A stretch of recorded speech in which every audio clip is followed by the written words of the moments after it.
Welcome to Introduction to Linear Regression.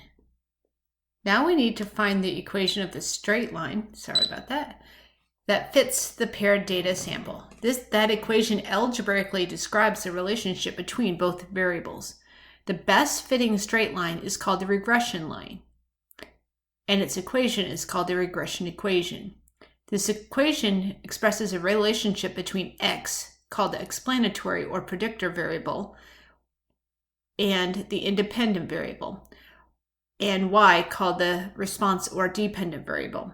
So the equation that you might be familiar with algebra is y equals mx plus b, where m is called the slope. If it's a positive slope, that means the line is going up towards the right, meaning uphill. And if the line is going down to the right, it has a negative slope. M is the coefficient in front of the x variable. The y-intercept is where it crosses the y-axis. So the regression line is given the collection of a pair of data. The regression equation algebraically describes the relationship between both variables. The graph of the regression equation is called the regression line, line of best fit, or least squares line. When the correlation between x and y is significant, the equation of a regression line for an independent x and dependent y variable is denoted y hat equals mx plus b. So instead of using y equals mx plus b, we're going to use the variable y hat. Y hat signifies that it's an approximated line instead of the actual line that goes through all the points. So y hat is the predicted y value for each given x value. The slope m and y-intercept b are calculated using technology. So in StatCrunch, the output is going to look like this. var2 equals b plus m times variable 1, where variable 1 is the x and variable 2 is the y hat. So you can write this in all different forms. Usually variable 2, I usually like to type in the y, and then the variable 1, the x.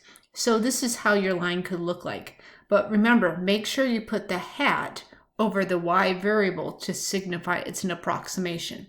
So you can put it in this form where the x, the slope, is the second term in the equation here. In part C, y hat equals, and then we're going to write the coefficient with the x first, and then the y-intercept last. Now the prediction part. The prediction value, when the correlation between x and y is significant, the best predicted y value, y hat, we have to substitute the given x value into the equation.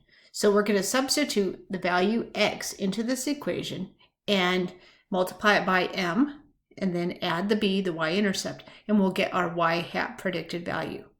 When the correlation between x and y is not significant, kind of like after our hypothesis test, there's no linear correlation. The best predicted value is the y bar, which is the mean of the y values. So here it is y hat, and here it is y bar, which is this y hat you need to substitute. And y hat means this is the mean of the y values. And the last part, it is not meaningful to predict the value for y when the x value is outside the range of the original data. In the scatter plot, an outlier is a point lying far away from the other data points. So if it's not meaningful, it's not meaningful. So if the x value is outside of the range of the other x values, then we're going to say the value is not meaningful in the prediction.